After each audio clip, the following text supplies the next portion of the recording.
जय बाळूमामा मित्रांनो, आज आपण रिस्क मॅनेजमेंट, मनी मॅनेजमेंट या विषयावर बोलणार आहे, चर्चा करणार आहे. सुरुवातीला सांगतो, हा व्हिडिओ थोडासा मोठा होईल नेहमीप्रमाणे, कारण की एखादी गोष्ट समजून सांगायचं म्हटलं तर थोडासा वेळ लागतोच. आणि तुम्ही पण समजून घ्या, तुम्हाला जर क्वालिटी कंटेंट पाहिजे असेल तर थोडासा वेळ द्यायला शिकलं पाहिजे आपण पण. त्यामुळं व्हिडिओ थोडासा मोठा होईल, परंतु एक खात्रीने सांगेन की यानंतर रिस्क मॅनेजमेंट, मनी मॅनेजमेंट हा प्रकार अगदी शुद्ध मराठीत परफेक्ट भाषेत तुमच्या डोक्यात जाईल असा. कारण तुम्ही एकदम हायफाय व्हिडिओ बघितला असेल हिंदीमध्ये किंवा इंग्लिशमध्ये, त्यामध्ये अगदी कॅल्क्युलेशन लाव वगैरे इकडं तिकडं सगळं शॉर्ट लॉंग पोझिशन लावायच्या किंवा अगदी टक्केवारीत आकड्यात पॉईंटमध्ये सांगायचं, असली काय भानगड नाही. अगदी सिंपल भाषेत सांगणार आहे. हा व्हिडिओ बघून झाल्यानंतर रिस्क मॅनेजमेंट, मनी मॅनेजमेंट या विषयाचं बऱ्यापैकी कचकचित नॉलेज तुम्हाला आलं असेल.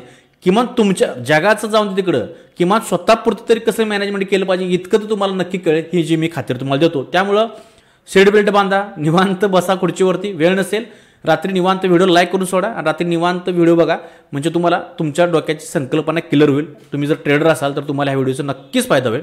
तर आता जास्त विषयांतर न करता थेट विषयात हात घालतो.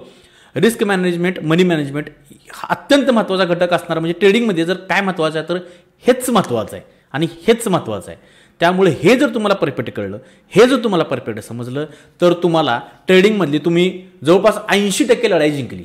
80% लढाई जिंकली. म्हणजे मी तर सांगेन की छत्रपती शिवाजी महाराजांच्या जी काही सगळी सेना होती, ह्या सगळ्या सेनांमध्ये सगळ्यात महत्त्वाचा सगळे सैनिक अगदी 100% महत्त्वाचे होते. पण त्यातल्या त्यात जर आपण म्हणतोय ना, एक सर्वात महत्त्वाचा कुठला सैनिक असेल किंवा सर्वात महत्त्वाचा कुठला जर महाराजांचा तिसरा डोळा असेल तर ते म्हणजे बहिर्जी नाईक.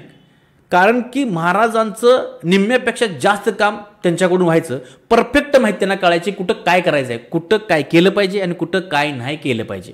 ह्याच पद्धतीनं आपल्या ट्रेडिंगमध्ये सुद्धा रिस्क मॅनेजमेंट, मनी मॅनेजमेंट नावाची गोष्ट अशी की आपल्या सगळ्या युद्धामध्ये आपले सगळेच, आपलं भांडवल, आपलं कॅपिटल, आपली स्ट्रॅटेजी, आपल्या सगळ्या गोष्टी महत्त्वाच्या आहेत. पण सगळ्यात महत्त्वाचा सैनिक कुठला असेल आपला तर तो हा रिस्क मॅनेजमेंट आहे. कारण हाच आपल्याला सांगणार आहे की तुम्हाला कुठं थांबलं पाहिजे आणि कुठं तुम्हाला पुढे गेलं पाहिजे, युद्ध केलं पाहिजे. त्यामुळं हे अत्यंत महत्त्वाचा विषय समजून घेतला पाहिजे. माझ्याकडून थोड्याफार गोष्टी काय राहिल्या असेल तर तुम्ही त्यामध्ये ॲड करू शकता, मला देखील सांगू शकताय, मी त्यामध्ये देखील माझ्या देखील ज्ञानामध्ये भरवेल. तर विषयाला सुरुवात करूया. ट्रेडिंगमध्ये तुम्हाला सांगतो, ट्रेडिंग इज सर्वात आधी सगळ्यात महत्त्वाचं वाक्य, सुपर वाक्य, जबरदस्त वाक्य, ते म्हणजे trading is only game of RR, game of risk reward ratio. Trading म्हणजे फक्त रिस्क रिवॉर्ड रेशोचा गेम आहे, ह्याच्या पलीकडे काही नाही. ट्रेडिंगमध्ये ज्याला रिस्क रिवॉर्ड रेशो मॅनेज करता आला तो बाप झाला. बाकी ह्याच्यामध्ये काही नाही. बाकी स्ट्रॅटेजी वगैरे ह्या सगळ्या गोष्टी आपण चर्चा करूच, पण गेम हा सगळा RRचा आहे. डोक्यात पक्क ठेवा. जगात कुठं पण जावा, कोण काय पण सांगून दे, हे वाक्य ह्या वाक्याला धरून राहा की ट्रेडिंग हा RRचा गेम आहे. आणि दुसरा सगळ्यात महत्त्वाचा म्हणजे काय, trading is game of mindset. आणि माइंडसेट हाच RRला जोडला जातो. म्हणजे तुमचा रिस्क रिवॉर्ड रेशो तुम्ही कशा पद्धतीने मॅनेज करणार आहे हे तुमचं माइंडसेट सांगतं. तुमची बुद्ध्यांक किंवा तुमचा स्वभाव सांगतो की तुम्ही ते कसं मॅनेज करणार आहे. त्यामुळं ट्रेडिंग हा RR आणि माइंडसेट ह्याच्या बाहेरचा गेम नाहीच आहे. ज्याला RR आणि माइंडसेट त्याचा सांभाळता आला तो जिंकला. थोडक्यात हे आहे. म्हणजे पहिल्या वेळीतच गेम खलास हे ज्याला कळलं त्याला ट्रेडिंगमधलं सगळं कळलं. तर आता आपण डिटेलमध्ये बघू की कसं कसं आपण यामध्ये काम करू शकतोय. तर सर्वात आधी आपल्याला एक गोष्ट करावी लागेल, ती म्हणजे एक सिंपल स्ट्रॅटेजी आपल्याला स्वतःची तयार केली पाहिजे. सिंपल स्ट्रॅटेजीमध्ये मी तुम्हाला म्हणत नाही की खूप रॉकेट सायन्स असावं, सिंपल स्ट्रॅटेजी पाहिजे. कारण की त्याशिवाय रिस्क मॅनेजमेंट, मनी मॅनेजमेंट हा प्रकार होऊ शकत नाही. तर पहिला सगळ्यात आपल्याला एक सिंपल स्ट्रॅटेजी तयार केली पाहिजे. सिंपल स्ट्रॅटेजी आपण एक आणि ती खूप मोठी गोष्ट नाही, अगदी तुम्ही 10-15 मिनिटात सिंपल स्ट्रॅटेजी तयार करू शकताय. 2-3 महिने जर तुम्ही मार्केटला दिले, तुमची स्ट्रॅटेजी आपोआप तयार होत्या. ह्यामध्ये सगळ्यात एक महत्त्वाचं हे आहे बरं का, वाक्य लक्षात घ्या मी काय म्हणतोय, अगदी बारीक म्हणजे विचार करा त्यावरती की सिंपल स्ट्रॅटेजी हवी काय. आणि ती स्ट्रॅटेजी तयार झाली की त्या स्ट्रॅटेजीला काहीतरी रूल हवेत. आता रूल हवे का म्हणतोय, उदाहरण एक तुम्हाला सांगतो. तुमच्या समोर मी एक स्ट्रॅटेजी आता तयार करतो. मी फिबोनाची हा टूल वापरून स्ट्रॅटेजी तयार करणार आहे. मी ठरवलं की असा एक पुलबॅक चांगला आल्यानंतर मी ह्याला फिबोनाची टूल लावणार आणि जी गोल्डन पॉकेट असते त्यामध्ये मी रिट्रेसमेंटला बसणार. हे एक माझ्या स्ट्रॅटेजीचा बेस तयार झाला. हे एक तयार झाला. मी प्रत्येक वेळी तसं करणार का, तर त्यामध्ये आपण काय केलं पाहिजे, रूल टाकले पाहिजेत. एक सिंपल स्ट्रॅटेजी पाहिजे, त्याला रूल पाहिजेत. रूल काय पाहिजेत की बाबा मी 10 मिनिटं 15 मिनिटात चार्टवरच बघणार, मी 5 मिनिटं 2 तास 3 तास करत बसणार नाही. परत माझ्या गोल्डन पॉकेटमध्ये आल्यानंतर तिथं एखादा पिनबार झाला तरच मी बसणार. किंवा तिथं एखादी मुव्हिंग ॲव्हरेज टेस्ट झाला तरच बसणार. असे तुम्ही रूल टाकले ना, मी न्यू सेशनला करणार नाही, हे रूल तयार झाल्यानंतर काय होते, त्या स्ट्रॅटेजीला एक आकार होते. नुसता तो दगड असतोय, त्या दगडाला तुम्ही चिन्नीनं हातोड्यानं चिन्नी मारल्यानंतर एक त्यांना मूर्ती तयार होत्या. ती मूर्ती तयार करायचं काम हे रूल करते. त्यामुळं रूल हे पाहिजेत. रूलनं काय होते, तुमच्या स्ट्रॅटेजीला आणखीन जास्त फिनिशिंग येते. 100 रूल म्हणत नाही मी, किमान 7-8 रूल करा, ते तुम्हाला सापडतील. ते रूल तयार झाल्यानंतर आता ह्या स्ट्रॅटेजीच्या आणि रूलचा काय फायदा होणार आपल्याला डिसिप्लिन येणार. आपण म्हणतो नाही डिसिप्लिन नाही. अरे पण डिसिप्लिन पाळायला तू कशाचं डिसिप्लिन पाळणार आहेस हे तर माहीत पाहिजे ना. हां, मी दिवसाला फक्त 2 ट्रेड करणार, हे खूप बेसिक झालं. दिवसाला फक्त 2 ट्रेड घेणे हे बेसिक डिसिप्लिन झालं. हे काय असं तसं कोण बी करू शकते की तुमची एखादी स्ट्रॅटेजी आहे, त्या स्ट्रॅटेजीला काहीतरी 4-5 रूल आहेत, ते मी कटाक्षानं पाळणार म्हणजेच मी डिसिप्लिन पाळणार. आणि हे डिसिप्लिन जो पाळतो त्याचं माइंडसेट स्ट्रॉंग असतं. मग त्याचं माइंडसेट स्ट्रॉंग झाल्यानंतर मार्केट त्याला पैसा देतं. संपला विषय. आता गोष्ट आली सिंपल स्ट्रॅटेजीची. स्ट्रॅटेजीमध्ये एक गोष्ट लक्षात ठेवा, स्ट्रॅटेजी तुम्ही स्वतःची डेव्हलप केलेली असावी. भले तिला थोडा वेळ लागून दे, मुळात ही वेळ लागणारी गोष्ट नाही आहे, पण वेळ लागून दे म्हणतो मी. स्वतःची का असावी, दुसऱ्यांच्या तुम्हाला यूट्यूबवर व्हिडिओ टाकल्यानंतर तुम्हाला 100 स्ट्रॅटेजी, 1000 म्हणा, 100 खूप कमी म्हणलं, मिळतील. अगदी एकच कार्यकर्ता 20 स्ट्रॅटेजी सांगतोय, त्यातलं किती स्ट्रॅटेजी कोण काम करते मला माहीत नाही. कारण की स्ट्रॅटेजी म्हणजे हे दुसऱ्याचं पोरगं दत्त घेतल्यासारखं झालं. स्ट्रॅटेजी म्हणजे स्वतः जन्माला घातलेलं पोरगं पाहिजे. आपण स्वतः जन्माला घातलेलं, त्याचा काय फायदा होतो माहिती आहे का, स्वतः जन्माला घातले आपल्याला माहिती आहे हे गाबडं कसं आहे, हे कुठं दंगा करणार आहे, कुठं रडणार आहे, काय बघितल्याला रडू येते, काय बघितल्यावर हसते, रात्री किती वाजता झोपते, हे पाहुण्याच्यात गेल्यानंतर काय घाण करणार आहे, सगळं माहीत असतं आपल्याला. म्हणजे आपल्या पोरांचा स्वभाव आपल्याला माहीत असतो. त्यामुळे तुम्ही एखाद्या स्ट्रॅटेजीला जन्म घातला तर ती कुठं कशा पद्धतीने वागणार आहे हे तुम्हाला माहिती आहे. हो, तुम्ही जर एखाद्यानं कुठल्या कार्यकर्त्यानं स्ट्रॅटेजी तयार केल्या आणि त्याचं जर तुम्ही अडॉप्ट केलं, दत्त घेतलं आणि ते तुमच्याजवळ आलं, हागून बसल्यानंतर काय करणार तुम्ही? आपण घेतल्यानंतर हागणार 100% ते. मग ती पुसण्यातच आपलं आयुष्य निघून जायचं. कारण ती कधी काय करणार आहे ते जर त्यानं जन्म घातला त्याला माहीत असते कुठं काय करणार आहे. मग तो तुम्हाला स्क्रीनशॉट पाठवणार, हे बघा इथं असं वर्क झालं, असं वर्क झालं. तुम्ही म्हणणार हे तो दाखवू ती वर्क झाले, मी घेतल्यानंतर कसं काय हागलं पोरं घ्यायचं. तर त्यामुळं दुसऱ्यांची पोरं घेऊ नका. स्वतःला जन्माना घातलेलं पोरग्या भले ते साधा असून दे, पण स्वतःनं घातलेलं असावं. त्यामुळे स्ट्रॅटेजी स्वतःची असावी हे फिक्स करा, डोक्यात पक्क करा. कारण त्यांना तुमचे रूल स्वतः डेव्हलप व्हायला तुम्हाला मदत होईल आणि तुमचा कॉन्फिडन्स हाय होईल. तुम्ही दुसऱ्या डिपेंड राहिला तर शेवटी ते दुसऱ्याचं कधी टोंगा करून पळून जाईल काय सांगता येत नाही. त्यामुळे हे लक्षात घ्या, सिंपल स्ट्रॅटेजी असावी, स्वतःचं असावं. हां, आणखी एक महत्त्वाचं, रिस्क मॅनेजमेंटमध्ये फक्त रिस्क मॅनेजमेंट हा प्रकार नसतो, तर एक लक्षात घ्या 3 प्रकार पडतात. एक प्रकार पडतो तो म्हणजे मनी मॅनेजमेंटचा, मनी मॅनेजमेंट. दुसरा असतो रिस्क मॅनेजमेंट आणि तिसरा प्रकार असतो यामध्ये ट्रेड मॅनेजमेंट. रिस्क मॅनेजमेंट तुम्ही आज शब्द ऐकला असेल, पण हे शब्द आहेत ना, एक शब्द नाही तो, हे 3 गोष्टी मिळून आपला रिस्क मॅनेजमेंट हा कन्सेप्ट पूर्ण क्लिअर होतो. तर त्यातला आपण आता एक कन्सेप्ट आपण क्लिअर करू किंवा बघून घेऊ कशा प्रकारे काय काम करतो ते. त्याच्या आधी थोडंसं आणखी मला सांगू इच्छितोय, तुम्ही जे प्रॉफिटेबल ट्रेडर बघताय यूट्यूबवरती किंवा कुठं, ज्यांच्या Mercedes, Innova, jet pilot, cruise काय काय असतील ते बघताय ना तुम्हाला काय वाटतं, हे जे प्रो ट्रेडर नावाचा प्राणी आहे हे कधी लॉस करत नसतील का? मुळात प्रॉफिटेबल ट्रेडर नावाची जी संकल्पना डोक्यात नाही ती काढून टाका बरं का. कारण की ट्रेडिंग हा व्यवसाय का नाही, ही गेम काय माहिती आहे का तुम्हाला. ह्याच्यामध्ये एकदा समजा तुम्ही 2 लाखाचा लॉस केला आहे आणि त्यानं तुम्ही 2 लाखाचा लॉस भरून काढला, म्हणजे तुम्ही प्रॉफिटेबल ट्रेडर झाला का? किंवा प्रॉफिटेबल ट्रेडर नावाचा प्रकार नसतो असा काय. कारण की समजा आज एखाद्या कार्यकर्त्याने आज प्रॉफिट काढले, प्रॉफिटेबल ट्रेडर झाला, उद्या त्याला लॉस झाला तर तो लॉसेबल ट्रेडर झाला. किंवा 1 महिना एखाद्यानं प्रॉफिट काढलं आणि टेमा मिरवत गेला, बघा ह्या महिन्यात पेनल बघा, ह्या महिन्यात पेनल बघा, प्रॉफिटेबल. हा पुढचे कंटिन्यू 3 महिने लॉस केला तर काय करणार तुम्ही? मग त्याला काय म्हणायचं, प्रॉफिटेबल म्हणायचं का नाही म्हणायचं? त्यामुळं ही एक प्रोसेस आहे. तुम्ही कधी लॉस होऊ शकतो, हा बिझनेस असाच आहे. हो, तुम्हाला हा झिकझॅकमध्येच चालवणार. मग ह्या झिकझॅकमध्ये आपण तुम्ही म्हणणार मग सर असं होत असेल तर मी आता पैसा कसा काढायचा. मग हेच स्किल आहे. ज्यावेळी आंबा कधी खातात, आंबा आपण खातोय ना, हापूस आंबा खातोय, ते त्या सीझनमध्येच खातोय ना. का इतर वेळी तुम्ही उगाच पावसाळा आला आणि मला द्या आंबा खायला म्हणून चालते का आंबरस, त्यावेळी आळे असणार त्यामध्येच ट्रेडिंग करत असताना ज्यावेळी तुम्हाला प्रॉफिट होते ना, चांगलं झालेलं प्रॉफिटचा पैसा व्यवस्थित ठिकाणी गुंतवणं ह्याला म्हणायचं मनी मॅनेजमेंट. आणि ते व्यवस्थित ठिकाणी गुंतवलेला पैसा जरी आपला पडता काळ आला ह्या मार्केटमध्ये तर त्या पैशानं आपली शिदोरी चालली पाहिजे. ह्यालाच म्हणायचं प्रॉपर ट्रेडर माइंडसेट. तुम्ही कधीच यामध्ये मी कंटिन्यू पैसाच कमवत राहणार असं कधी होत नसते. तुम्ही कुणाकडनं अपेक्षा करू नका, कळलं का. मग तुम्ही म्हणशील की सर हे तर आम्हाला रोज दाखवतात हजारो डॉलरचं प्रॉफिट, हे जे का प्रो ट्रेडर आहेत ते अरे दाखवतात, त्यांच्या बाजू काही जात नाही. कारण काय माहिती आहे का, मुळात आपण सामान्य लोक आहे, आपण किती अकाउंटवर काम करतो? एका अकाउंटवर. त्यात आपला किती बॅलन्स असणार आहे? $100. आता ह्यात काय केळं लावायचे आपण? काय होत नसते. ह्या कार्यकर्त्यांना इतका पैसा असतो कोर्स विकून की बोलायचं काम नाही. त्यामुळं एवढा पैसा असतो की त्यांचे 5-6 अकाउंट सहज असतात. 5-6 अकाउंट सहज असतात. ते तुम्हाला दाखवण्यासाठी एखादा अकाउंट ठेवणार, त्या अकाउंटवर एखादाच ट्रेड घेणार कवा तरी, तो प्रॉफिट झाला की ते सारखं दाखवायचं, बघा हे माझा अकाउंट आहे म्हणून. तुम्ही काय त्यांचा मोबाईल आणि लॅपटॉप बघायला गेलाय, त्यांचे 100 अकाउंट असणार आहे. बाकीचा अंदाधुंद कारभार चालू असते सगळा. खरंच आहे. आणि मुळात ती गोष्ट पहिली. दुसरी गोष्ट, एडिट पेएनएल करणं, क्लोन ॲप वापरणं ही सामान्य गोष्ट झाली हो. हे का खूप मोठी गोष्ट नाही. जर आपल्याला महिना जर 10-20 लाख रुपये मिळणार असतील तर त्यासाठी ही रिस्क कोण घेणार नाही मला सांगा? असल्या गोष्टी करण्याची सर्रास घेतात. त्यामुळे माणसं सत्य बोलणारे ओळखा, बाकीच्या गोष्टीकडे दिखावे पे मत जाओ. स्वतः बुद्धी चावला. कारण मी तुम्हाला प्रत्येक व्हिडिओमध्ये सांगतो माझ्या इंस्टाग्रामच्या, आयुष्यभर यांना कोणालाच फॉलो करायचं नसते. अगदी मला सुद्धा एका ठराविक स्किल डेव्हलप झालं, तुम्हाला कुणाकडनं काय चांगलं मिळते बघा, त्याचा पेनल बघण्यापेक्षा त्याच्याकडून मला काय चांगलं शिकलं का, 2 गोष्टी कळाल्या बास, ओके. तुमचं स्किल डेव्हलप झालं, 4 पैसे मिळवत असं वाटलं, सगळ्यांना कोले करायचं, कुणाला ठेवायचं नाही आणि आपण आपल्या मार्गाने पैसा कमवत राहायचं. असं होऊ शकते. त्यामुळं मग हे 4-5 अकाउंट वापरतात आणि आपल्याला वाटतं की हे बाबा लय पैसा कमवते. आज काय नसते. ट्रेडिंगमध्ये लॉस हा होत राहणार, प्रॉफिट होत राहणार.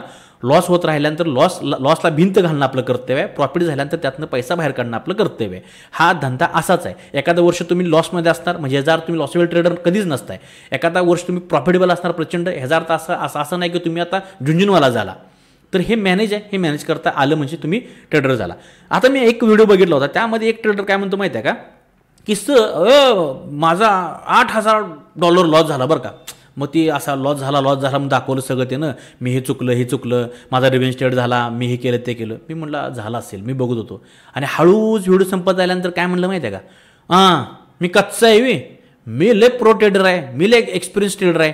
हा जरी 8,000 लॉस भरून झाला असेल तर हे बघा माझं दुसरं अकाउंट, इथं मला $10,000 प्रॉफिट आहे. मग मी बघितलं या अकाउंटवरती त्यानं सगळ्या पोझिशन बायच्या मारल्या होत्या आणि ह्या अकाउंटवरती सगळ्या पोझिशन शॉर्ट केल्या होत्या. मग आता तोंडात माझ्या येते, मग कशाचा लॉस होईल? इथं $8,000 तुमचं गेलं, हे तुम्ही पोझिशन शेअरच्या होल्ड केल्या, इथं $2,000 प्रॉफिट आलं आणि परत हसलं आणि म्हटलं मी एक्सपिरियन्स ट्रेडर आहे. अरे बाबा, हे तुला जमलं. ज्याच्या अकाउंटवर $100 आहेत त्यानं काय करायचं? त्यानं दुसरं $100 अकाउंट ॲक्टिव्ह करायचं. त्यामुळे हा सगळा खेळ म्हणजे फक्त बघायचा खेळ आहे. अजिबात नादाला लागू नका. हे स्वतः शान व्हा की आपण काय केलं पाहिजे, आपल्याला मॅनेजमेंट जमलं पाहिजे. हा प्रॉफिटेबल किंवा प्रो ट्रेडर नावाचा प्राणी नसतो कधी. फक्त मॅनेज याला करता आलं मग कोण पैसे कमवत नाही का? 100% कमवतात, 100% कमवतात पैसे. ज्याला हे मॅनेज करता आलं तो पैसे कमवणार. आणि ते कोण? ते तुम्ही. आपण स्वतः व्हायचं ते. बाकीचं ह्याच्या नादाला लागाय नाही. तुम्ही म्हणशील की कोर्स विकून झाला तर तुम्ही कोर्स विकतायच की. मी अजून माझे कोर्स तयार केलेले नाही आहेत, तयार करणार आहे. आणि मी सुद्धा जन्य ज्ञान देणार आहे, मी स्किल देणार आहे. स्किल त्यामध्ये मी तुम्हाला स्ट्रॅटेजी देऊन माझ्याबरोबर बसता आणि पैसे कमवा नाही, मी स्किल देणार आहे. त्यानंतर पैसा तुम्ही स्वतः कमवायचा आहे. आणि जे माझ्या संपर्कात आहेत तुम्ही बघू शकता, जे मला व्हॉट्सअपला असतील किंवा माझ्या फोन करतात मला, त्या कुठल्याही कार्यकर्त्याला विचारायचं, मी त्याच्या कधी मागं लावलं की माझा कोर्स घे म्हणून. उलट मी म्हणतोय गरज असेल तर कर, अन्यथा करू नकोस. चला नेक्स्ट, लांबड जास्त लागायला नको, 13 मिनिटं झालेली आहेत. आता मनी मॅनेजमेंटचा आपण पहिला घटक बघूया. तुम्हाला प्रो ट्रेडर हे सगळं जमात सगळी कळलेली आता. तर मनी मॅनेजमेंट म्हणजे काय? मनी मॅनेजमेंट हा पहिला शिकणं अत्यंत गरजेचं आहे. लक्षात घ्या, तुमच्याजवळ ₹1,00,000 आहेत, ₹1,00,000 तुमच्याजवळ आहेत. तर जर तुम्ही बिगिनर असाल तर सगळे पैसे पहिला अकाउंटवर टाकायचे नाहीत, कधीच डिमॅटवर टाकायचे नाहीत. सावध राहायचं, ह्यातले थोडेच पैसे टाकायचे. ज्यावेळी तुम्ही स्किल येईल, चांगलं स्किल डेव्हलप होईल, त्यावेळी मार्केट तुम्हाला स्वतः सांगते, तुमचं मन तुम्हाला स्वतः सांगते की मार्केटमध्ये तू जास्त पैसे गुंतवायच्या पात्रतेचा झालायस, तोपर्यंत अजिबात टाकायचे नाहीत. फक्त मनी मॅनेजमेंट कसं करायचं? ज्यावेळी तुमच्याकडे ₹1,00,000 असतील तर ते ₹1,00,000 ह्यातली 20% रक्कम फक्त अकाउंटला टाकायची, त्यावरती ट्रेडिंग करायचं. बाकीची थोडी रक्कम आपण बॅकअपला ठेवायची. 80,000 बॅकअपला राहिले ना तर ह्यातला 80,000 म्हणजे समजा 20,000चं काय बरं वाईट झालं तर 80,000तले परत 20,000 आपण घेऊ शकते. असं बॅकअपला म्हणून ठेवायला पाहिजे. त्यामुळं 1,00,000 कधी टाकायचे नाही, अकाउंटला फक्त लिमिटेड पैसे घ्यायचे. तुम्ही सगळेच जर ह्यामध्ये टाकले तर सगळेच 100% जाणार. त्यामुळं पहिला धडा शिका की अकाउंटवर सगळे पैसे घ्यायचे नाहीत, बँक अकाउंट ठेवायचे आणि लागतील तेवढेच हळूहळू घ्यायचे. हा पहिला सगळ्यात महत्त्वाचा. त्यानंतर पैसे अकाउंटवर कधी घ्यायचे नाही. त्यानंतर तुम्ही जर ॲज अ करिअर म्हणून जर ह्याकडे बघताय ना मार्केटकडं, तर काय केलं पाहिजे आपण ज्यावेळी ट्रेडिंगमध्ये पैसे त्यावेळी आपण ट्रेडिंग करतो ॲज तर आपल्या डोक्यात पहिलं पाहिजे की मी हे माझं करिअर म्हणून निवडलं तर माझं घर चालणं इतपत माझ्याकडे पैसे कायम शिल्लक पाहिजेत. पुढचे 5-6 महिने माझे घर चाललं पाहिजे, एवढे पैसे माझ्याजवळ माझ्या बँक अकाउंटवर पाहिजेत. ट्रेडिंगमध्ये मी पैसे काढणे माझं घर चालवेल, हे डोक्यात पहिली गोष्ट काढा. मी मुळात कायम सांगतोय, ट्रेडिंग हे घर चालवण्यासाठी करायची नाही, तर ट्रेडिंग हे स्वप्न पूर्ण करण्यासाठी करायची वस्तू आहे. कळलं काय? घर चालण्यासाठी करायचं नाही. घर चालला 10-15 हजार रुपये तुम्ही कुठून कमवाल की, त्यामुळे पुढचे 5-6 महिने माझे घर चालतील असा एक बॅकअप आपला असला पाहिजे. त्यानंतर खऱ्या अर्थानं तुम्ही फ्री माइंडनं ट्रेडिंग करू शकताय. मग काय करायचं, ट्रेडिंग करत असताना जे काय प्रॉफिट तुमचं येतंय, जे काय प्रॉफिट तुम्हाला आलं असेल, कटाक्षानं त्यातलं बऱ्यापैकी जे प्रॉफिट असते ते एका वेगळ्या बँक अकाउंटवर ठेवा की जे मी पुढचे 4-5 महिने माझं घर चालवीन. त्यामुळं एक वेगळं असं रक्कम बँक अकाउंटवर ठेवत जावा की 4-5 महिने आपलं घर चाललं पाहिजे. प्लस ट्रेडिंगच्या पैशातून येत असणाऱ्या पैशातून जास्त पैसे यायला लागल्यानंतर अशी काय इन्व्हेस्टमेंट करायची, मग तुम्ही स्टॉकमध्ये करा किंवा रेंटल इन्कम म्हणा, अशा ठिकाणी करायची की मंथली त्यातून तुम्हाला रिटर्न येत राहतील मंथली. मग स्टॉकमध्ये असतील किंवा तुमचा SIP असेल किंवा तुम्ही रेंटल म्हणजे एका तुम्ही गाडी घेताय, बाहेर जागा घेताय, त्यातून भाड्याचा इन्कम जे असतो की असल्या गोष्टी तुम्ही करा की त्यातून फिक्स इन्कम येईल. त्यामुळे काय होते, तुम्हाला ट्रेडिंगकडे करायला तुमचं फ्री माइंड राहते. हे बेसिक आहे, समजून घ्या मला काय म्हणायचं आहे ते. त्यानंतर तिसरी गोष्ट महत्त्वाची म्हणजे जे काय कमवतं ते स्प्रेड करायचं बरं का. एकाच नाही तर अकाउंट घेतले मी कंपाऊंड करणार लय मोठं कंपाऊंड टाकायचं नाही, स्प्रेड करायला शिकायचं. ठीक आहे. त्यानंतर सगळ्यात महत्त्वाचं म्हणजे काय, आता तुम्ही म्हणशील की हा काय सांगायला, पण पॉलिसी काढा बरं का. पॉलिसी कसली माहिती आहे का, पॉलिसी म्हणजे जीवन के साथ बी जीवन के बाद बी असलं का भंगार काही नाही. कारण नाही तर तुम्ही 150 वर्ष झाल्यानंतर तुम्हाला महिन्यात 5,000 मिळणार, असला अजिबात काय करायचं नाही. फक्त 2च पॉलिसी काढायच्या. एक म्हणजे टर्म पॉलिसी.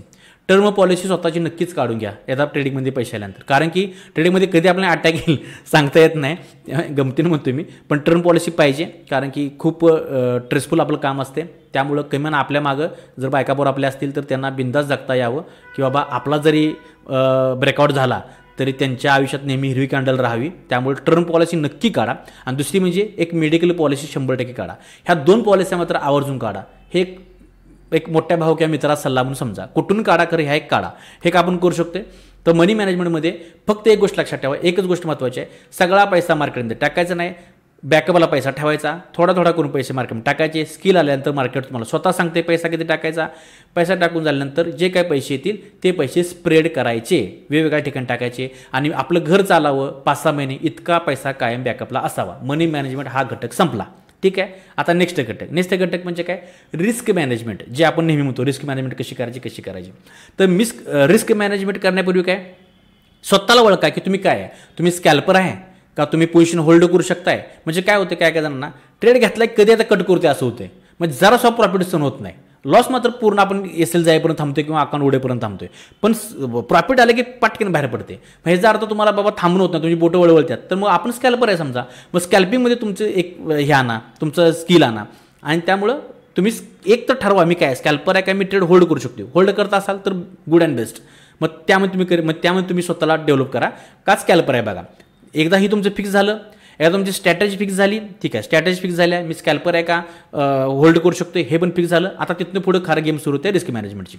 ते कसं करायचं, तुमची स्ट्रॅटेजी किमान हे बघा, तुम्ही आंधळी गुट्टा जरी ट्रेड मारले तरी 30% बरोबर येतात, हे आजपर्यंत सिद्ध झालेलं आहे.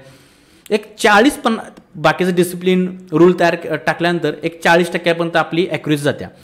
एक लक्षात ठेवा, ॲक्युरेसी जेवढी कमी असेल ना, थोडा विन रेशो जास्त पाहिजे. विन रेशो म्हणजे काय, तुम्ही 10 ट्रेड घेतले तर त्यातले जवळजवळ तुमचे 8-9 बरोबर आले पाहिजे. जर तुमची ॲक्युरेसी कमी आहे, समजा तुमची ॲक्युरेसी 30% आहे, तर तुमचे 8 ट्रेड बरोबर आले पाहिजेत. मग ते खूप गणित चुकते किंवा ते थोडंसं अशक्य आहे. त्यामुळे काय पाहिजे माहिती आहे का, ॲक्युरेसी किंवा 40-50% न्यायचीच, काही बी करून ते रूल घाला, काही करा, होते ते खूप अवघड गोष्ट नाही. मग त्यानंतर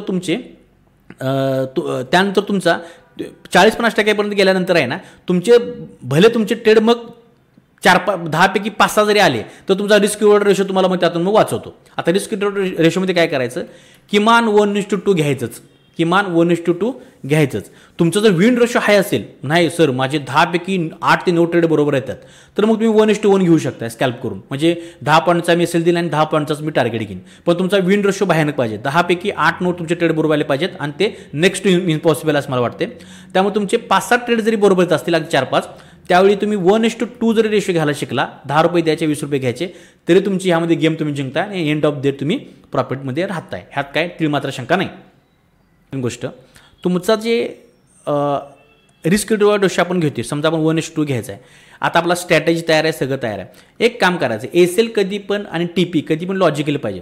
गाव म्हणते म्हणून नाही मी SL 10 पॉईंटच लावणार आहे, 5 पॉईंटच लावणार आहे, तेव्हा टार्गेट मी 50 पॉईंटचं घेणार आहे, असं कधी नसते. SL जसा TP तुम्ही मोठा घेताय ना का, कारण मला वाटतं की तिथून मार्केट जाईल, मग SL का बरं तुमच्या जवळ जाणार आहे.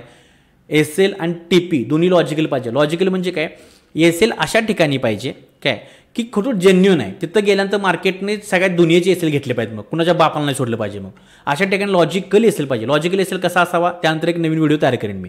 आणि टीपी सुद्धा लॉजिकल पाहिजे, उगाच लावायचं मोठा लावायचं नाही. मार्केट नेमकं कुठं पण चाल करणार आहे, मार्केट नेमकं कुठल्या टप्प्यापर्यंत जाणार आहे ह्याचा अंदाज घ्यायचा. आणि टीपी सुद्धा लॉजिकल पाहिजे. आता यामध्ये काय करायचं, लॉजिकल दोन लावत असताना नेहमी एस एलपेक्षा टीपी मोठा लागतोय का बघायचं. हां, माझ्या स्ट्रॅटेजीनुसार ट्रेड आलाय तिथं एस एलपेक्षा टीपी मोठा लागालाय तर ट्रेड घे. जर एस एल टीपी दोन्ही म्हणजे एस एल मोठा होत असेल टीपी लहान लागत असेल घेऊ नको ट्रेड. दोन्ही 1:1 लागत असेल घेऊ नको ट्रेड. सिंपल लॉजिक आहे. तर मापात बसत असेल तरच ट्रेड घ्यायचा, हे सिंपल डोक्यात ठेवा. त्यामुळे एस एल आणि टीपी लॉजिकल पाहिजे. म्हणजे 10 उगीच 5-6 पॉईंटचा लावायचं नाही. तिथं 10 पॉईंटचा एस एल लागतोय ना, 10 पॉईंटचा लाव. बदल्यात 20 पॉईंट मिळतात का बघ, मिळत असतील तरच ट्रेड घ्यायचे, नाहीतर ट्रेड तो ॲक्टिव्ह करायचा नाही. हे एक पहिलं डोक्यात पक्क ठेवा तुम्ही. ठीक आहे. दुसरा एक महत्त्वाचा विषय म्हणजे आपण काय करतो माहिती आहे का, रोज जरा प्रॉफिट करतो, $5-10 असं मिळून आपण $100 प्रॉफिट करतो आणि एका दिवसात सगळं $100 जातात. असं का होतं माहिती आहे का, ह्याच्या पाठीमागे आणखी कारण म्हणजे आपल्या दिवसाला सुरुवात झाल्यानंतर आपल्या डोक्यात पहिलं एकच असते की मला प्रॉफिट काढायचं आहे. एक गोष्ट फक्त डोक्यात फिक्स व्हा, मार्केटमध्ये लॉस होणार आहे, मार्केटचा भाग आहे. एक जर डोक्यात ठेवलं की मला दिवसाला लॉस किती द्यायचा आहे आणि मला प्रॉफिट किती काढायचं आहे, हे सकाळी उठल्यानंतर सगळ्यात महत्त्वाचं, सकाळी उठल्यानंतर डोक्यात फिक्स असेल की मला मार्केटकडून आज मार्केटला मी एवढे डॉलर देणार आहे, द्यायचं की तुमच्या डोक्यात फिक्स असेल ना, मार्केट तुम्हाला किती रिटर्न द्यायचं बरोबर ठरवते. थोडक्यात तुमच्याकडे $100 आहेत आणि तुम्ही ठरवलं बाबा तुमचा आता विन रेशो तुमचा 50-60% गेला आहे, काय अडचण नाही. तुम्ही ठरवलं की मी दिवसाला मार्केटला $20 देणार आहे. मग तुमचे हे अकाउंट किती, बॅलन्स किती दिवस टिकणार तुमचा, 5 दिवस टिकणार, 20-5-100. ठीक आहे. आज $20 द्यायचा आहे. मग तुम्ही $20 समजा तुम्ही 2 ट्रेड फक्त घेताय मार्केटमध्ये आणि एका ट्रेडमध्ये तुम्ही $10 रिस्क घेताय आणि $20 घेताय. समजा तुमचा कंटिन्यू 2 दिवस लॉस झाला, तुमच्या अकाउंटवर आता राहिले $60. असं होत नाही ना, तुमची ॲक्युरेसी 50% जास्त आहे. त्यानंतर जर तुम्ही पुन्हा ट्रेड घेतला, एका ट्रेडमध्ये तुम्हाला $20 आले, तुमचे $80 झाले.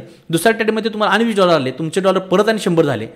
परत आणि तुम्ही ट्रेड घेतल्यानंतर तुमचे 20-100% वाढत आहेत एवढी ॲक्युरेसी आल्यानंतर आणि तुमचं अकाउंट आपोआप ग्रो होते. मला थोडक्यात काय सांगायचं आहे की डोक्यात लॉस फिक्स पाहिजे. आज मार्केटला मी $20 देणार आहे आणि 2 ट्रेड घेणार आहे, हे फिक्स झालं. कारण की माझ्या स्ट्रॅटेजीनुसार 2 ट्रेड येतात माझ्या स्ट्रॅटेजीमध्ये. आले का, तुमचा एकदा लॉस झाला $10 काय हरकत नाही, बिंदास राहा. त्यानंतर परत एक ट्रेड घेतल्यानंतर तुम्हाला त्यात $20 आले की तुम्ही $10 प्रॉफिटमध्ये असताय. मार्केटला द्यायचं आहे किती हे डोक्यात फिक्स ठेवा. हे कारण मला माहिती आहे मी आज मार्केटला $20 देणार आहे, मी बिंदास असते, माझी मानसिकता तयार झाली असते. आपलं काय होते, मार्केटला किती द्यायचं आहे माहीत नाही, फक्त मी घेणार आहे असं डोक्यात असते आणि मार्केट काय आपल्याला देत नाही. त्यामुळे द्यायचं किती लक्षात ठेवा, मार्केट आपोआप तुम्हाला रिटर्न 100% देते, ह्यात ती मात्र शंका नाही. आपण जर $100 मार्केटमध्ये डिपॉझिट केल्यात, सुरुवातीला काय करायचं आहे, फिक्स ट्रेड घ्यायचे आहेत. आपण ट्रेड घेतल्यानंतर आपलं काय होते, समजा आपल्या एका ट्रेडमध्ये आपल्याला प्रॉफिट आलं, आपल्या स्ट्रॅटेजीनुसार $120 झालं. आता पुन्हा ट्रेड घेताना काय करायचं, आपले लॉट्स ह्या $20 रिस्क घ्यायची, परत ह्या $20 रिस्क घ्यायच्यात. ह्या $20 आपण रिस्क घेणार असल्यामुळं थोडीशी लॉटसाठी परत वाढवायची. मग कारण का मी प्रॉफिटच्या पेशवर रिस्क घेणार आहे, कळलं का. प्रॉफिटच्या पेशवर रिस्क घेत असताना $20 रिस्क घेत असताना थोडीशी लॉटसाठी वाढवायची. कारण की आपलं स्ट्रॅटेजी फिक्स आहे, त्यामुळं आपल्याला प्रॉफिट जास्त होण्याची शक्यता आहे. त्यामुळे प्रॉफिट झालं की प्रॉफिटच्या पेशवर रिस्क जास्त घ्यायला शिकायची, लॉटसाचं वाढवायचं. आणि समजा तुम्ही $100 डिपॉझिट केले आणि सुरुवातीला $20 लॉस झाला आणि तुमचं अकाउंट आला $80, तर त्यानंतर मात्र जरा सेफ मोडमध्ये जायचं. जे आपण जिथं ट्रेड घेणार आहे तिथं लॉट साईज जे आपण रेग्युलर घेतोय त्यापेक्षा थोडीशी कमी करायची. मग आणि पहिल्यांदा आपला टास्क असेल की लॉट साईज का कमी करायची, कारण लॉट साईज वाढवली तर माझा हाय पैसे जाण्याची शक्यता आहे. लॉट साईज कमी करून पुन्हा एकदा आपला अकाउंट आहे तिथं नेण्याचा प्रयत्न करायचा आपल्या स्ट्रॅटेजीनुसार. एकदा आपण $100 नेलं की परत आणि प्रॉफिटला न्यायचं आणि प्रॉफिटवर रिस्क घ्यायची. कधीही मूळ भांडवल रिस्क घ्यायचा प्रयत्न करायचा नाही. प्रॉफिटवर रिस्क घेतली तर मजा येते मग, आणि खऱ्या अर्थानं प्रॉफिटवरच पैसा कमवायला तिथं पुढे खरी मजा येते. त्यामुळं भांडवल वाचवण्याचा प्रयत्न करायचा. ते कसा करायचा कळलं का, जेवढी रक्कम टाकल्या त्याच्यावर जर प्रॉफिट निघलं, प्रॉफिटवर रिस्क घ्यायची, लॉट साईज वाढवायची. टाकलेलं भांडवल जर कमी आलं तर त्यामध्ये लॉट साईज कमी करायची आणि पहिला भांडवल आहे तिथं न्यायचा प्रयत्न करायचा. सिंपल गणित आहे. आणखी एक महत्त्वाचं लक्षात घ्या, तुम्हाला रोज ग्रीन मला बघायची इच्छा असं वाटते, रोज ग्रीन मार्केट दिसणार नाही. मार्केट रोज ग्रीनमध्ये तुम्ही क्लोज होऊ शकत नाही, अशक्य आहे, निव्वळ अशक्य आहे. हा धंदा आहे, हा लॉस आणि प्रॉफिटचाच आहे. त्यामुळं स्वतःला आज माझा $20 लॉस ठरला होता, नाही झाला नाही $20 लॉस, थांबायला शिकलंच पाहिजे, सहन करायला शिकलंच पाहिजे. तुम्हाला एक दिवस 20 दिसेल, दुसऱ्या दिवस 20 दिसेल, तिसऱ्या दिवस 20 दिसेल, लिहून देतो, छाती ठोक सांगतो. तुम्ही जर हे 3 दिवस $20 लॉस बघायला शिकला ना, तुमच्या अकाउंटवर परत $40 राहिले असून देत, $40 राहिले असू देत, ह्या $40वर परत तुम्ही तुमचे स्वतःचे $200 कराल. जर तुम्ही $20 रोज ठरलेला लॉस बघण्याची जर तुमच्यात हिंमत असेल आणि तुम्ही डे क्लोज करत असाल तर शिल्लक $40 जर राहिले असतील तर हे $40चे पुन्हा तुम्ही $200 नेणार, ह्यात ती मात्र शंका नाही, कारण तुम्हाला हे बघायची सवय आहे. त्यामुळे रोज ग्रीन मला दिसलं पाहिजे, हा अट्टा सोडा. मार्केट रोज ग्रीन नसणार आहे. लॉसमध्ये बघायची सवय लागा, तुम्हाला मार्केट 100% एंड ऑफ मंथ तुम्हाला प्रॉफिटमध्ये नेणार. हे रिस्क मॅनेजमेंटचा हा बेसिक विषय झाला. आता एक ट्रेड मॅनेजमेंट नावाचा प्रकार असतो. तुम्हाला ट्रेड कसे घ्यायचे हे कळलेलं आहे, रिस्क किती कुठल्या ट्रेडला किती घ्यायचे. आणखी एक महत्त्वाचं, ट्रेड घेत असताना एक पक्क डोक्यात ठेवा की हे ट्रेड घेत असताना की बाबा हातला आता तुमची स्ट्रॅटेजी तयार व्हायला लागल्या. तुम्हाला माहिती आहे ना बाबा आजची माझी स्ट्रॅटेजी असेल ना, आज ही स्ट्रॉंग वर्क होणार आहे, किंवा आज मला ह्याच्यावर कॉन्फिडन्स नाही, आज ही वीक वर्क होणार आहे. तर जिथं वाटतं की नाही आज मला ह्याच्यात जास्त कॉन्फिडन्स नाही, वीक आहे, त्यावेळी सगळे लॉट त्यात घुसवायचे नाहीत. त्यावेळी मग कमी लॉटनं काम करायचं. का? कारण माझा विश्वास नाही माझ्या आज ट्रेडवर. पण ज्यावेळी तुम्हाला वाटतं की नाही आजच्या ट्रेडवर माझा प्रचंड विश्वास आहे, आज ट्रेड माझा परफेक्ट बसणार आहे, खूप जबरदस्त तयार झाला स्ट्रॅटेजी, त्यावेळी रोज ठरलेल्या लॉटपेक्षा जास्त लॉटसाठी वाढवायची. का? कारण तुमचा स्ट्रॉंगली बिलीव्ह झाला आजच्या स्ट्रॅटेजीवर. तर ट्रेड मॅनेजमेंट नावाचा प्रकार आहे ना, त्यामध्ये घटक येतो की आपल्याला आपल्या ट्रेडवरचा विश्वास. आजचे माझे स्ट्रॅटेजीचे ट्रेड आले, समजा 2 आले, दोन्ही वीक आहेत, तर कमी लॉटनं घ्या किंवा घेऊच नका. शंका आहे तर आजचे म्हणजे ट्रेड आहेत त्यातला एक खूप स्ट्रॉंगली मला वाटायला आहे, त्यामध्ये लॉट साईज वाढवायची. त्यामुळे त्या ट्रेडनुसार ठरवायचं मला त्यातला माझा लॉट साईज वाढवायची आहे का कमी करायचं का, तो ट्रेड घ्यायचाच नाही. त्यामुळे हे पक्क डोक्यात ठेवा. त्यानंतर आणखी एक महत्त्वाच्या विषयामध्ये, ट्रेडिंग करत असताना रोज मला ट्रेड घेतलाच पाहिजे. काय ट्रेड मॅनेजमेंटमध्ये एक महत्त्वाचा विषय आहे की रोज मला ट्रेड घेतलाच पाहिजे, 8 तास सोडा. रोज ट्रेड कधी घ्यायचा नसतो. ट्रेडिंगमध्ये गॅप घ्यायला शिका. समजा तुमचा 2 दिवस कंटिन्यू लॉस झालाय ना, तर थोडासा गॅप घ्या, मार्केटकडे बघा की काय चाललंय, माझं का 2 दिवस चुकलं. समजा मग तुम्हाला 2-4 दिवस चांगलं प्रॉफिट पण झाले तरी सुद्धा थोडीशी विश्रांती घ्यायला शिकायची, कारण एक दिवस लॉस होणार असतो. त्यामुळे ट्रेडिंगमध्ये रोज ट्रेड घेतले पाहिजेत. हा 8 तास सोडा. ट्रेडिंगमध्ये गॅप घ्यायला शिका. 5 दिवसापैकी एका दिवस नाही ट्रेड घेतला तरी चालतं, मार्केट कुठेही पळून जात नाही. ट्रेडिंगमध्ये गॅप घ्यायला शिकलं पाहिजे, हा एक महत्त्वाचा विषय. त्यानंतर ट्रेड घेत असताना एकदा ट्रेड घेतल्यानंतर कोणाच्या बापाचं ऐकायचं नाही. एक तर तुम्ही पूर्ण प्लॅन करून ट्रेड घेतलाय, स्ट्रॅटेजी ट्रेड घेतलाय, परत कोणाच्या बापाचं ऐकायचं नाही. त्या ट्रेडमध्ये एक तर माझा एसएल जाईल किंवा माझं टीपी येईल. माणसं काय करतात माहिती आहे का, 100 टेलिग्राम चॅनल जॉईन करून ठेवलं असतात आणि मग त्यामध्ये काय करायचं, समजा तुम्ही बाय साईडला ट्रेड घेतलाय आणि चुकून तुम्ही कुणाच तर मत ऐकलं कुठल्या तरी फिल्मचं की टेलिग्रामवरती सांगितलंय नाही मार्केट सेल साईडला जाणार आहे, तुमची धाकधूक वाढायला सुरुवात होत्या. धाकधूक वाढत्या म्हणतो याला आपलं चुकते कोणाच टाक, ह्यो तो कार्यकर्ता प्रो ट्रेडर आहे, ह्यो तो मर्सिडीज घेऊन फिरतोय, मग हे जर खरं असणार. त्यामुळे तुमची बाय साईडची जी पोझिशन योग्य असत्या, तुम्ही कष्ट करून तयार केली असत्या, तुम्ही कॅन्सल करताय, तुम्ही कदाचित थोड्याशा लॉसमध्ये बुक करताय, मार्केट थोडं खाली जाऊन तुमच्या बाजूनं चांगलं 4x 5x जाते. त्यामुळे एकदा ट्रेड घेतल्यानंतर कुणाचंही ऐकायचं नाही. नाहीतर मी हे ऐकलं, हेनं सांगितलं, मी बाय साईडला बसलेलो पण तो सेल साईडला जाणार म्हटला, त्यामुळे मी माझी पोझिशन क्लोज केली. नका करू. तुम्ही तसं का करायला लागलाय? तुम्ही स्वतःचा ट्रेड ठरवलं नका, स्वतः स्ट्रॅटेजी ठरले ना, त्यात एक तर एसएल जाईल नाही तर त्यात एक तर टीप येईल. त्यामुळे कुणाचंही ऐकून ट्रेड क्लोज करायचा नाही. दुसरा महत्त्वाचा मुद्दा, स्ट्रॅटेजी प्रमाणच ट्रेड घ्यायचा आहे, त्याच्या बाहेर जायचं नाही. थोडक्यात नाहीतर एकदा समजा तुम्ही आता ट्रेड घेतला, त्यात तुमचा एसएल लागला, एसएल लागल्यानंतर लगेच मग पोझिशन बदलायची नाही. एकदा बायला बसताय, एकदा सेलला बसताय, एकदा सेलला बसताय, एकदा बायला बसताय, असं अजिबात सारखा माकडागत उड्या अजिबात नाहीत मारायच्या. त्यानं काय होणार आहे, त्यानं हातात केळ राहणार, फक्त बाकीचं काय राहणार नाही. त्यामुळं एकदा आपण ट्रेड घेतला, त्यामध्ये जर आपला एसएल लागला तर ट्रेडिंग स्टॉप करायचं. आपली नेक्स्ट ज्यावेळी स्ट्रॅटेजी आपल्या सेटअपमध्ये मार्केट येईल तिथं वाट बघायची. आता एसएल लागला म्हणून लगेच दुसरी पोझिशन ॲड करायची नाही मार्केटमध्ये. आधी लक्षात ठेवा, तुम्ही एखादा ट्रेड घेतल्यानंतर तो ट्रेड एसएल लागल्यानंतर तुम्ही जर 1 मिनिटाच्या आत ट्रेड घेताय ना, त्याचा अर्थ काय माहिती आहे का? त्याचा अर्थ सरळ आहे. आपण म्हणतो ना रिव्हेंज आलं. ते रिव्हेंज इथंच येते. माझा ट्रेड लॉसमध्ये कसा गेला, लॉसमध्ये गेला कळल्या दुसरा लगेच ट्रेड तुम्ही ॲड केला की मार्केटनं तुमचा राग जागृत केला आणि तो राग आला की वाग येतो मग, आणि त्यामुळे अकाउंटच जातं, बाकीचं काय होत नाही. त्यामुळे एकदा ट्रेड एसएल गेल्यानंतर 5 मिनिटाच्या ट्रेड लगेच अजिबात घ्यायचा नाही. सेटअपची वाट बघायची, आपल्या सेटअपची वाट बघायची, दुसऱ्या सेटअपची वाट बघायची नाही. आल्यानंतर पुन्हा ट्रेड घ्या. सिंपल गोष्ट आहे. आणि सारखं मार्केटमध्ये बाय सेल करायचं नाही, कुणाचं ऐकून घेतलेली पोझिशन क्लोज करायची नाही. हा एक मुद्दा तुम्ही लक्षात घ्या. मला वाटते बऱ्यापैकी सगळे पॉईंट मी कव्हर केलेत. आणि कुठला राहिला असं सांगा, खूपच मोठा व्हिडिओ व्हायला नको. बाकी कमेंट करा व्हिडिओ कसा वाटला, आणखी तुमचं काय एक्स्ट्रा नॉलेज असेल ते पण सांगा, त्यामध्ये आपण ॲड करू. जे मला अगदी सुचतंय ते मी अगदी मित्राला बोलते असं बोललोय. आणखी नवीन घटक यामध्ये काय मला आठवले, काय मला नवीन समजलं तुमच्याशी नक्की शेअर करीन. तोपर्यंत धन्यवाद, थँक्यू. जय बाळूमामा.